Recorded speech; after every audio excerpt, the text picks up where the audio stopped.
오늘 내가 세상의 말을 많이 하는지 아니면 하나님의 백성으로서 하나님 나라의 일을 말하고 살아가고 있는지 잘 점검해 보셔야 합니다. 먼저 우리가 말에 실수를 할 수 있는 연약한 존재라는 사실을 기억해야 합니다. 오늘 본문 1절을 볼까요? 많은 사람들은 선생 되기를 원합니다. 가르치려고 하고 내가 가지고 있는 지식을 말하려고 합니다. 근데 오늘 성경은 뭐라고 얘기하는가 하면 오히려 선생 되지 말라, 더 큰 심판을 받게 되어질 것이다, 그렇게 말합니다. 총알을 잘못 쏘면 총알을 다시 거둬들일 수가 있을까요? 말도 마찬가지입니다. 내뱉었으면요 그 말을 다시 회복할 수가 없어요.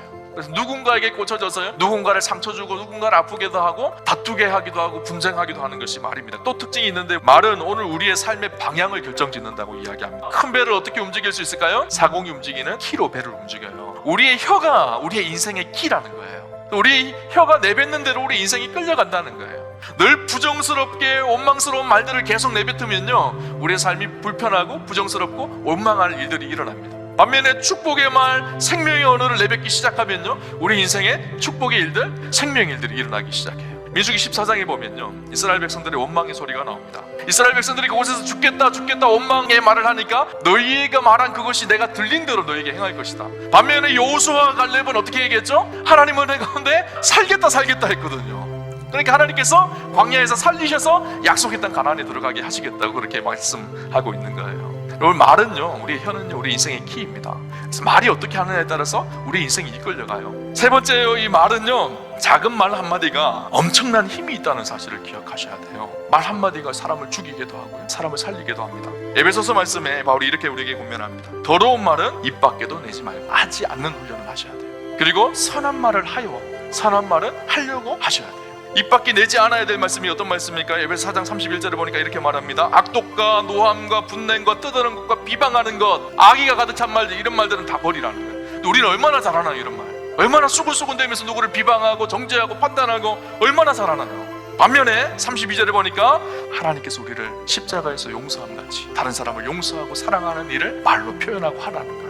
우린 때때로 그럴 때가 있어요. 우리의 명분을 내세우고 옳은 말이라고 생각하고 누구를 지적하고 화내고 분을 낼 때가 많습니다. 그렇게 화를 내고 분을 내면서 나는 옳다고 생각합니다. 나는 정의를 행했다고 그렇게 말합니다.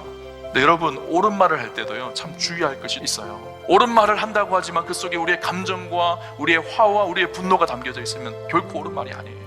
그래서 옳은 말을 할 때 누군가의 잘못에 대해서 이 이야기는 분명히 해야 된다는 생각이 들 때는 두 가지를 생각하셔야 돼요. 첫 번째는 내가 그 사람에게 이 말을 해줄 수 있는 권위가 있는지를 생각하셔야 돼요. 권위 없는 말은요 아무리 달게 들어도 듣지 않습니다.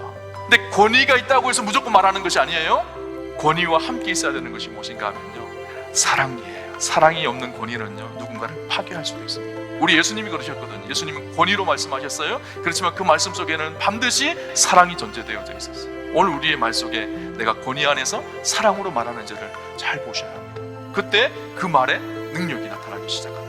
또 한 가지는요 매일 그렇게 훈련을 해야 되지만 우리 안에는 연약함이 있어요. 시편 141편 3절에 보면 다윗이 이런 기도를 합니다. 하나님 내 입술에 하나님께서 파수꾼을 씌워주셔서 하나님께서 내 입술을 지켜주십시오. 이것이 다윗의 기도였었어요. 말을 언어를 훈련합시다. 그리고 우리의 입술에 파수꾼을 하나님 세워주십시오. 그렇게 기도하며 하나님의 은혜를 구하며 살아가는, 그래서 저와 여러분의 삶 속에 하나님의 영광이 풍성하게 드러나는 축복과 은혜가 있으시기를 주님 이름으로 축원합니다.